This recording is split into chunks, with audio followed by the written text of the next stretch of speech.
नमस्कार, आप देख रहे हैं हमारा बिहार और मैं हूं आपके साथ अमित सिंह। तो सुर्खियों के बाद खबरों की शुरुआत करते हैं। पटना में जेडीयू की राष्ट्रीय परिषद की बैठक होने वाली है। इस बैठक में पार्टी के तमाम आला अधिकारी हिस्सा लेंगे। बैठक के दौरान कई राष्ट्रीय मुद्दों के साथ साथ राज्यों के मुद्दों पर भी चर्चा होने की संभावना है। पहले दिन यानी आज पार्टी के राष्ट्रीय पदाधिकारियों की बैठक होगी। इस बैठक में पार्टी के 18 पदाधिकारी हिस्सा लेंगे। पार्टी के राष्ट्रीय अध्यक्ष ललन सिंह की अगुवाई में होने वाली इस बैठक में कई राष्ट्रीय मुद्दों पर चर्चा की जाएगी। वहीं कल यानी 29 अगस्त को मुख्यमंत्री की अध्यक्षता में राष्ट्रीय परिषद की बैठक होगी। इस बैठक में पार्टी के करीब 250 बड़े पदाधिकारी के हिस्सा लेने की संभावना है, जहां राष्ट्रीय मुद्दों के साथ साथ राज्य के भी कई मुद्दों पर चर्चा की जाएगी। उधर पार्टी की इस बड़ी बैठक में हिस्सा लेने तमाम बड़े नेता पटना पहुंच गए हैं।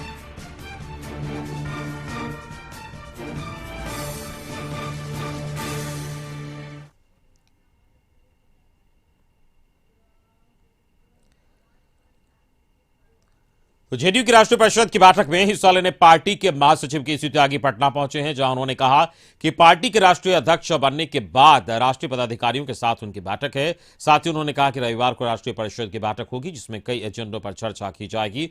वहीं जातीय जनगणना पर बोलते हुए उन्होंने कहा कि सभी दल इसके पक्ष में है, इसलिए जातीय जनगणना होनी चाहिए। उन्होंने इस मामले में बीजेपी की तरफ से विरोध की बातों को खारिज किया है। जेडीयू के पदाधिकारियों की होने वाली आज बैठक को लेकर तमाम तैयारियां की गई है और इस बैठक में आज 18 पदाधिकारी भाग लेंगे। आरसीपी सिंह जी के त्यागपत्र के बाद ललन जी पार्टी के अध्यक्ष बने, जिसको पार्टी के राष्ट्रीय पदाधिकारी और राष्ट्रीय कार्यकारिणी की मीटिंग ने अप्रूव किया। लेकिन एक औपचारिकता अभी बाकी है कि देश भर के जो राष्ट्रीय परिषद के सदस्य हैं वो इस पर अपनी मोहर लगाएंगे। उसी सिलसिले में ये बैठक बुलाई गई है। आज शाम को 4 बजे पार्टी के ऑफिस बेयरर्स की बैठक है और उसमें एजेंडा तय किया जाएगा और कल विधिवत तमाम देश भर से आए हुए जो राष्ट्रीय परिषद के सदस्य हैं वो इस पर मोहर लगाएंगे। पार्टी अपना स्टैंड पहले क्लियर कर चुकी है। 2 बार बिहार की विधानसभा से ये प्रस्ताव पास हो चुका है और अभी एक all party delegation Nitish ji के नेतृत्व में मिल चुका है। उड़ीसा के मुख्यमंत्री इसको सपोर्ट कर चुके हैं, महाराष्ट्र में हो चुका है। ये समय की मांग है। जब आप पशु पक्षी और जानवरों की जनसंख्या इकट्ठा कर रहे हो तो आदमियों की इकट्ठा करने में क्या दिक्कत है? बीजेपी के मंत्री लगातार ये बोल रहे हैं बीजेपी इसके साथ है। बीजेपी के deputy chief minister Tarkeshwar Prasad ji ने कहा कोई दिक्कत नहीं है। उनके नेता सुशील मोदी जी ने कहा है। मुंडे जी उनके पिछड़ी जातियों के सबसे बड़े नेता थे, उन्होंने कहा है। प्रधानमंत्री ने भी 27% का ओबीसी छात्रों को रिजर्वेशन दिया है। इसलिए कहना गलत है कि इस वक्त हमारे साथ संवाददाता मरगूब आलम जुड़े हैं, सीधे उनके पास चलेंगे। मरगूब, जेडीयू की राष्ट्रीय परिषद की बैठक होने वाली है आज और कल भी ये बैठक होगी। आज 18 पदाधिकारी इसमें हिस्सा लेंगे और बैठक की कब तक ये शुरू होगी और क्या कुछ इस बैठक में आज होने वाला है?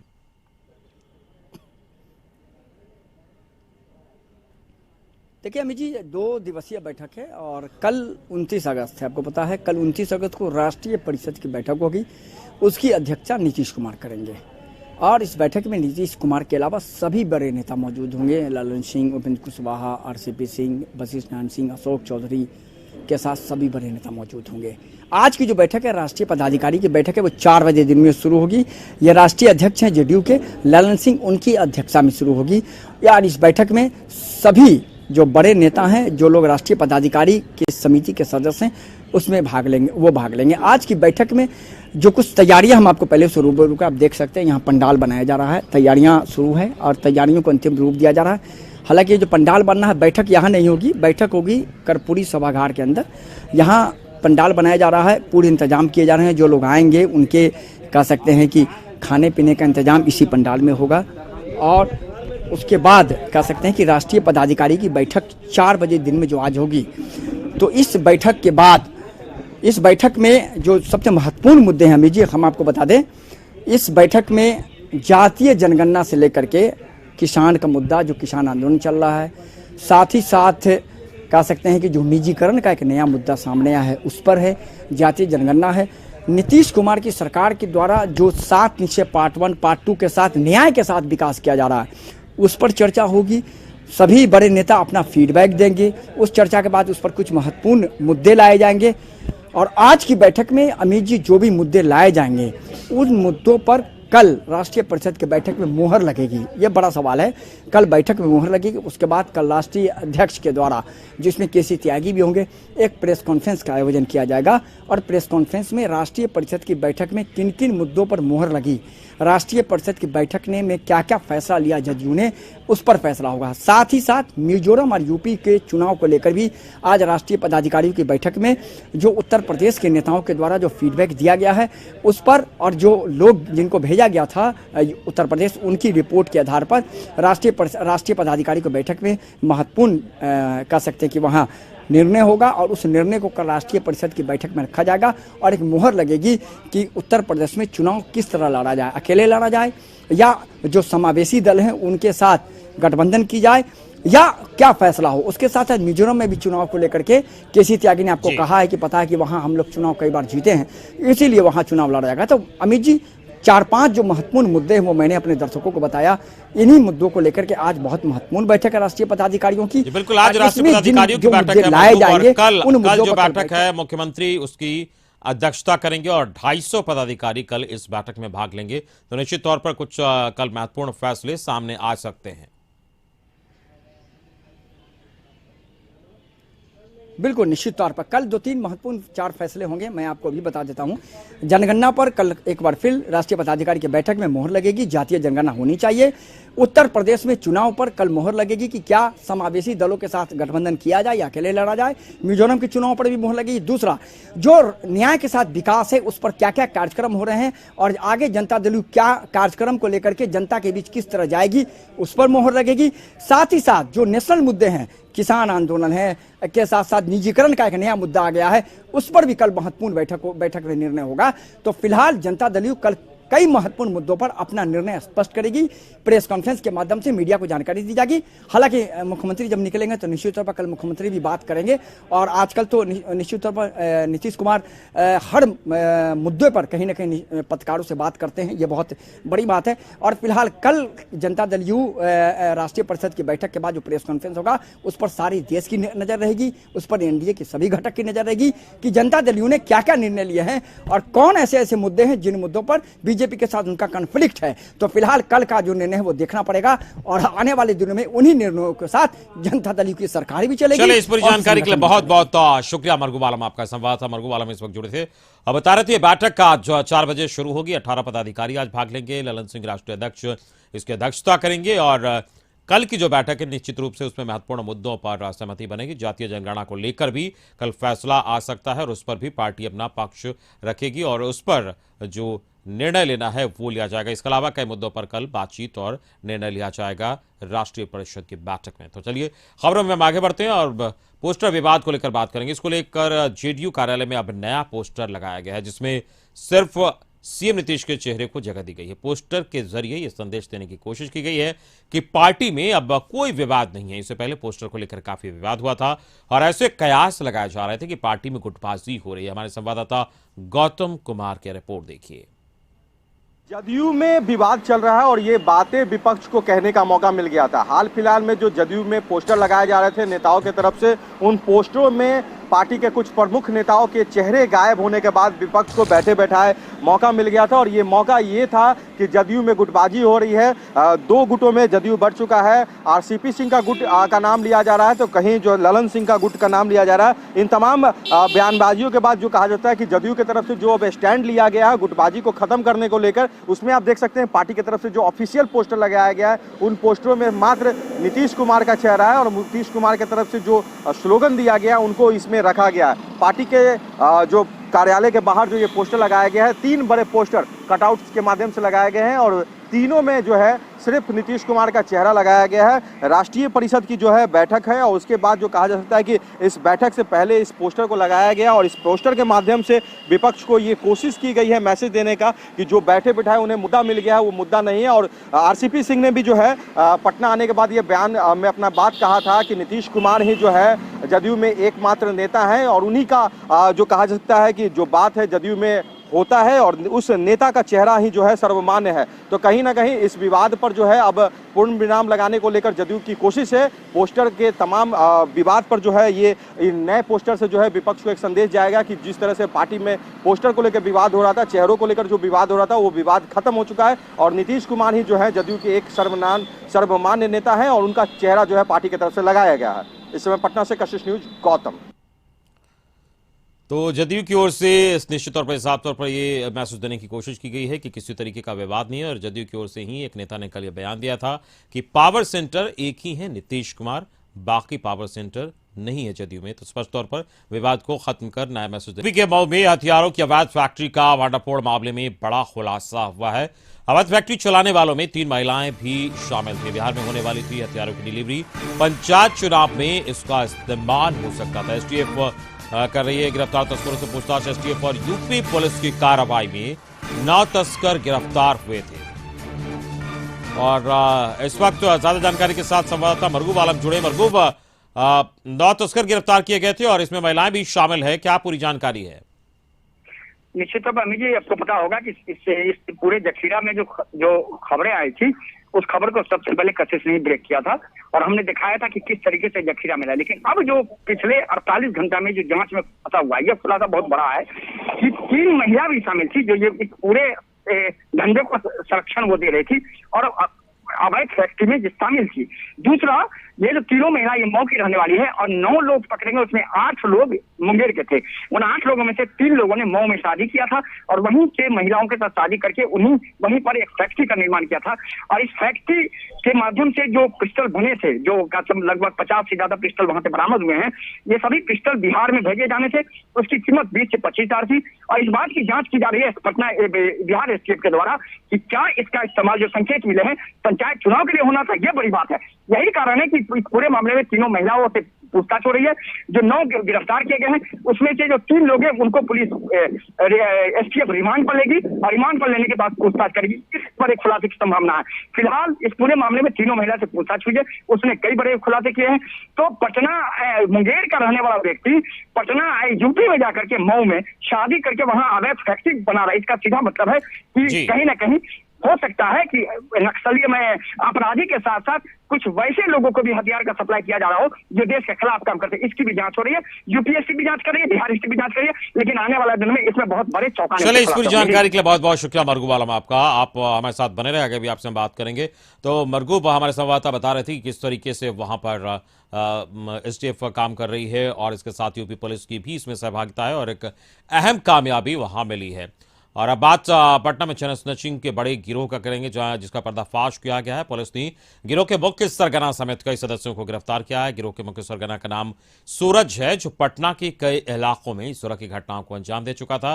खास बात यह है कि वो चैन स्नैचिंग एक ही बाइक और एक ही टी शर्ट पहनकर कई इलाकों में करता था। पुलिस ने इसी आधार पर उस पर निगरानी रखना शुरू किया और फिर उसे गिरफ्तार किया गया।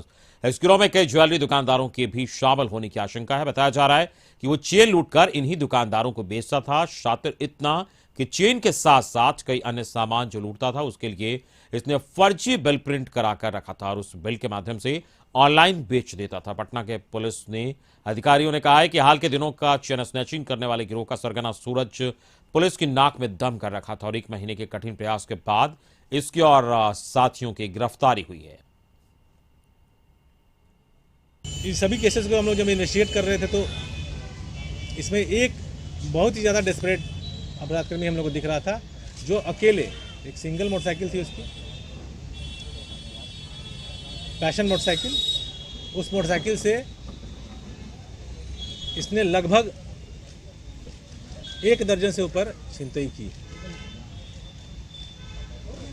और अक्रॉस द सिटी, पत्रकार नगर से लेकर राजीव नगर तक जहां मौका मिलता था ये करता था।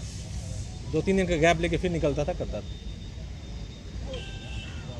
इसी गिरफ्तारी में काफ़ी मेहनत लगा। इसके ऊपर हम लोग लगभग 30 दिन काम किए और फाइनली ये। तो आपको बता दें कि चेन स्नैचिंग के बड़े गिरोह का पर्दाफाश हुआ है और एक शातिर तरीके से ये जो सरगना है इस गिरोह का सूरज उस पूरी वारदात को अंजाम देता था और एक तरीके से कहा जाए ये अपार्टमेंट में घुसकर भी चेन स्नैचिंग करता था और इसके साथ कई साथी इसमें कांड में संलिप्त थे, जिनको भी पुलिस ने गिरफ्तार किया है। 9 लोगों की गिरफ्तारी हुई है और भी इसके कई सदस्य और इस गिरोह के हैं, जिनकी गिरफ्तारी के लिए पुलिस लगातार प्रयास कर रही है। तो चेन स्नैचिंग की घटना को लेकर पुलिस लगातार प्रयास कर रही थी इनको रोकने की और पकड़ने की, लेकिन ये पकड़ में नहीं आ रहे थे। फिलहाल अब इनका सरगना सूरज जो है वो पुलिस की गिरफ्त में है, साथ ही साथ इनके सहयोगी भी गिरफ्त में हैं। और खबर नालंदा से, जहां युवक के सिर में गोली मारी गई है। युवक की पीएमसीएच में इलाज के दौरान मौत हुई। गोली मारने की घटना सीसीटीवी में कैद हुई है। बिहार शरीफ के रामचंद्रपुर की घटना बताई जा रही। तो नालंदा से बड़ी खबर इस वक्त आपको बता दें, युवक के सिर में गोली मारी गई और पीएमसीएच में इलाज के दौरान उसकी मौत हो गई है। और युवक की जो गोली मारी गई उस घटना की तस्वीर सीसीटीवी में कैद हो गई है। गोली मारने की घटना सीसीटीवी में कैद हो गई है और इस युवक को सर में गोली मारी गई, जिसके बाद पीएमसीएच में इलाज के दौरान उसकी मौत हो गई है। और संवाददाता राजकुमार फोन लाइन पर इस वक्त जुड़े हैं, हम उनसे बात करेंगे। राजकुमार, सिर में गोली मारने की बात तो सामने आ रही है, क्या पूरी जानकारी है, किस वजह से इस घटना को अंजाम दिया गया है? देखिए, घटना कारण तो यह स्पष्ट नहीं हो पाया। पुलिस पूरे मामले की जांच कर रही है। जैसा लोग बता रहे हैं कि वहां पर दोनों युवक के बीच में बंधक हुआ था और युवक जो है कट्टा रखे हुआ था और कट्टा निकाल कर सीधे उसके दिमाग में गोली मार दिया, जिससे वो बुरी तरह से जख्मी हो गया था। उसे इलाज के लिए पीएमसीएच रेफर किया गया था। अभी जो सूचना प्राप्त हो रही है उस सूचना के अनुसार इलाज के दौरान उसकी मौत हो गई है। इस पूरे मामले का सीसीटीवी कैमरा का वीडियो पूरी तरह से वायरल हो चुका है और युवक की पहचान भी कर ली गई है, मगर अभी तक उसकी गिरफ्तारी नहीं हो पाई है। जी, पुलिस की ओर से क्या कुछ कहा जा रहा है? सीसीटीवी का फुटेज सामने है और पहचान की गई है, कार्रवाई को लेकर क्या कर रही है पुलिस? देखिए, लहरी थानाध्यक्ष से हमारी बात हुई, उनका साफ तौर पर कहना था कि युवक गोली मारने के बाद फरार हो गया। उसके पीछे पुलिस बल को लगाया गया है और टावर लोकेशन के आधार पर उसे जल्द से जल्द गिरफ्तार कर लिया जाएगा। फिलहाल उसका मोबाइल स्विच ऑफ बता रहा है, जिसके कारण पुलिस को टावर लोकेशन नहीं मिल पा रही है। जी, चलिए, इस पूरी जानकारी के लिए बहुत बहुत शुक्रिया राजकुमार आपका। नालंदा संवाददाता राजकुमार बता रहे थे किस तरीके से इस घटना को अंजाम दिया है और हालांकि इसके कारणों का खुलासा नहीं हो पाया है और बहस हुई थी, बकझक दोनों के बीच हुई थी, जिसके बाद इस युवक ने करीब जाकर उसके सर में गोली मार दी। पुलिस फिलहाल कार्रवाई की बात कर रही है और जल्द से जल्द युवक को गिरफ्तार करने की बात कही जा रही है। युवक जिसने गोली मारी है उसकी पहचान हो गई है सीसीटीवी फुटेज के आधार पर। हाजीपुर से खबर है, जहां लालगंज थाना के सलेमपुर दियारा इलाके में छापेमारी की गई है। एक साथ कई गांव में पुलिस की कार्रवाई हुई है। 50 से अधिक शराब भट्टियों को नष्ट किया गया। पुलिस की ताबड़तोड़ कार्रवाई से हड़कंप है। आपको बता दें कि 5 लोगों की संदिग्ध मौत के बाद पूरा प्रशासनिक महकमा इसमें लगा हुआ है और लगातार इस मुद्दे को लेकर छापेमारी की जा रही है और 50 से अधिक शराब भट्टियों को ध्वस्त किया गया है और पुलिस की ताबड़तोड़ कार्रवाई इस इलाके में की जा रही है। और आपको बता दें, कल भी रुस्तमपुर इलाके में छापेमारी की गई थी। हाजीपुर के लालगंज थाना के सलेमपुर दियारा इलाके में फिलहाल ये छापेमारी की गई है, जहां 50 से ज्यादा शराब भट्टियों को ध्वस्त किया गया और अवैध शराब बनाकर वहां पर बेचा जाता था, जिसकी सूचना पुलिस को मिली थी, जिसके बाद ये कार्रवाई हुई है। तो पुलिस की ताबड़तोड़ कार्रवाई से हड़कंप है और आपको बता दें कि कल भी रुस्तमपुर इलाके के कई गांव में छापेमारी की गई थी और 30 से ज्यादा शराब भट्टियों को नष्ट किया गया था और आज लालगंज के सलेमपुर दियारा इलाके में ये छापेमारी की गई है और लगभग 50 से ज्यादा शराब भट्टियों को ध्वस्त किया गया। तस्वीरों में आप देख सकते हैं किस तरीके से पुलिस की कार्रवाई वहां सामने आई है और 5 लोगों की जो संदिग्ध मौत हुई थी, इस मामले को लेकर पुलिस प्रशासन काफी सख्ती दिखा रहा है और खुद डीएम और एसपी वहां पहुंचे थे और पीड़ितों की बात सुनी थी और कार्रवाई का भरोसा दिलाया था, जिसके बाद पुलिस लगातार एक्शन मोड में है। और कल भी रुस्तमपुर इलाके में छापेमारी हुई थी, जिसमें 30 अवैध शराब भट्टियों को ध्वस्त किया गया था और आज लालगंज के सलेमपुर दियारा इलाके में छापेमारी कर 50 शराब भट्टियों को ध्वस्त किया गया है।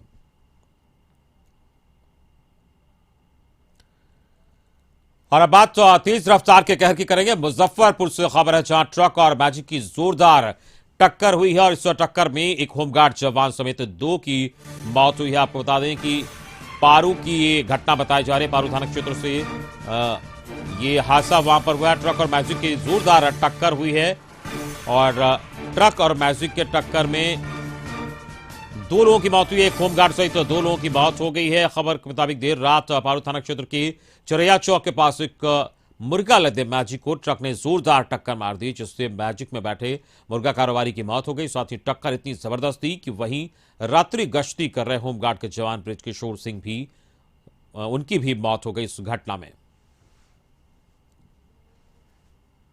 मैजिक है 4090। वो ट्रक वाला उसको झटका मारा, वो झटका मारा तब एक ठो हमारे जवान थे, वो पेशाब करेला उतरल थे। नाम ब्रिज किशोर सिंह नाम है, हवलदार थे होमगार्ड के। वो चिरैया बाजार जी, वो चिरैया बाजार पर हम मर गाड़ी या वो दोनों साइड में था। वो झटका मारा मुर्गा वाला गाड़ी पर, मुर्गा वाला गाड़ी आगे एगो अथी में लग गया जाकर के गुमटी में, और वो सिपाही के भी लगा, हमरा गाड़ी में भी हल्का फल्का लगा। और संवाददाता विकास फोन लाइन पर जुड़े हैं। विकास, कैसे हुई ये घटना और क्या इसमें कोई घायल भी हुआ इस घटना में? पुलिस देर रात गश्ती कर रही थी, इसी बीच में एक अज्ञात ट्रक आई और मुर्गा लगा एक पिकअप गाड़ी को टक्कर मार दिया और पिकअप गाड़ी अनियंत्रित हो गई और पुलिस जवान को रौंद दिया। मौके पे एक होमगार्ड के जवान की मौत हो गई है, साथ में चालक की भी मौके पे मौत हो गई है, जो पिकअप के चालक थे। वही दो पुलिसकर्मी जख्मी हुए हैं, उन्हें इलाज के लिए पीएचसी में भर्ती कराया गया। पीएचसी ने बेहतर चिकित्सा के लिए एसकेएमसीएच में भेज दिया, जहां इलाजरत है। चलिए, इस पूरी जानकारी के लिए बहुत बहुत शुक्रिया आपका। विकास संवाददाता मुजफ्फरपुर से बता रहे थे। इस घटना में 2 लोगों की बात हुई है, देर रात की घटना बताई जा रही है। 2 पुलिसकर्मी इसमें जख्मी हुए हैं, जिन्हें एसकेएमसीएच बेहतर इलाज के लिए भेजा गया है। चलिए, खबरों में आगे बढ़ते हैं और बात पटना की करेंगे, जहां मेलर हाई स्कूल में बने नए भवन का उद्घाटन शिक्षा मंत्री विजय चौधरी ने किया। इस अवसर पर उन्होंने छात्रों को शुभकामनाएं दी और कहा कि यह स्कूल 100 साल पुराना है, जिसके नए भवन का उद्घाटन किया गया है।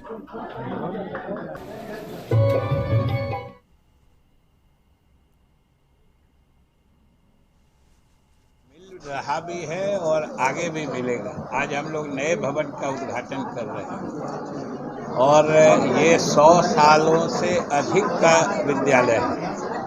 आप सोच सकते हैं कि जिस शिक्षण संस्थान की सेवा इस प्रदेश के लिए और यहाँ के लोगों के लिए 100 वर्षों से अधिक से चल रही है, स्वाभाविक रूप से उसके कार्यक्रम से जुड़ के हम सभी अपने को गौरवान्वित महसूस करते हैं। और यह विद्यालय भी, इसका नाम भी, सब कुछ ऐतिहासिकता से भरा हुआ है।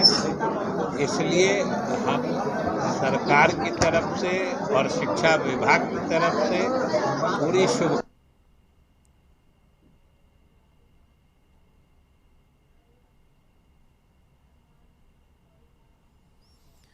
और अब बात करेंगे कशिश की खबर की। बड़ा असर हुआ कशिश न्यूज की खबर की। राज्य सरकार ने केरल और महाराष्ट्र में बढ़ते संक्रमण को देखते हुए पटना जंक्शन पर आने वाले यात्रियों की कोरोना जांच कराने का निर्देश दिया था, लेकिन कल जब कशिश की टीम पटना जंक्शन पर पहुंची तो वहां सिर्फ स्टॉल बने थे और किसी भी स्वास्थ्य कर्मियों की प्रतिनियुक्ति नहीं थी और न किसी की जांच हो रही थी। कशिश की खबर के बाद स्वास्थ्य विभाग हरकत में आया और अब वहां स्वास्थ्य कर्मियों की प्रतिनियुक्ति की गई है। साथ ही केरल महाराष्ट्र से आने वाले यात्रियों की कोरोना जांच की जा रही है। हमारे संवाददाता मरगू आलम की रिपोर्ट देखिए।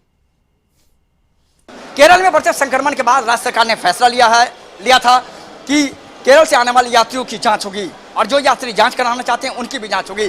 कल हम जब यहाँ पहुंचे थे तो यहाँ कोई जांच की व्यवस्था नहीं थी और कल कशिश ने खबर को चलाया था। खबर के बाद उसका असर हो गया है और आज से पटना जंक्शन पर लाइव तस्वीर देखिए, जांच शुरू हो गई है। यह कोरोना जांच शुरू हुई है और फिलहाल इस पूरे मामले में अधिकारियों का कहना है कि आज से ये जांच शुरू कर दी गई है। जो लोग कोरोना जांच कराना चाहते हैं वो उनके भी होगी, जो केरल से आ रहे हैं उनकी भी जांच शुरू हो गई है। फिलहाल यहाँ स्वास्थ्य विभाग के अधिकारियों के प्रतिनियुक्ति के साथ साथ एएनएम की प्रतिनियुक्ति हुई है, पुलिस के कर्मियों की प्रतिनियुक्ति हो गई है और फिलहाल यहाँ जांच की कार्रवाई चल रही है। कल हमने बताया था कि किस तरीके से पटना जंक्शन पर कोविड सेंटर बना हुआ है, लेकिन कोविड सेंटर सिर्फ नाम का है, यहाँ कोई सुविधा नहीं है और फिलहाल यहाँ न तो किसी की प्रतिनियुक्ति है और न जाँच हो रही है। लेकिन आज ये जाँच की कार्रवाई शुरू हो गई है, हमारी खबर का असर हुआ है और फिलहाल यहाँ जांच शुरू हो गई है। आप देख सकते हैं ये लाइव तस्वीर कशिश न्यूज पर चल रहा है और फिलहाल इस पूरे मामले में अधिकारी का कहना है कि केरल से आने वाले हर यात्रियों की जांच होगी और जो जांच कराना चाहता है उनकी भी जांच होगी। सवाल सीधा है, हमने अपनी जिम्मेदारी से खबरें चलाई थी और निश्चित तौर पर हमारे खबर का संज्ञान लिया गया और खबर का असर भी हुआ है। देखना होगा केरल से आने वाले यात्री आते हैं तो निश्चित तौर पर उनका पॉजिटिव रेट क्या निकल पाता है। अपने सहयोगी राजू के साथ मरगूब आलम, कशिश न्यूज पटना। इसी के साथ हमारे बिहार के इस बुलेटिन में फिलहाल इतना ही। पूरी टीम के साथ मुझे दीजिए इजाजत। नमस्कार।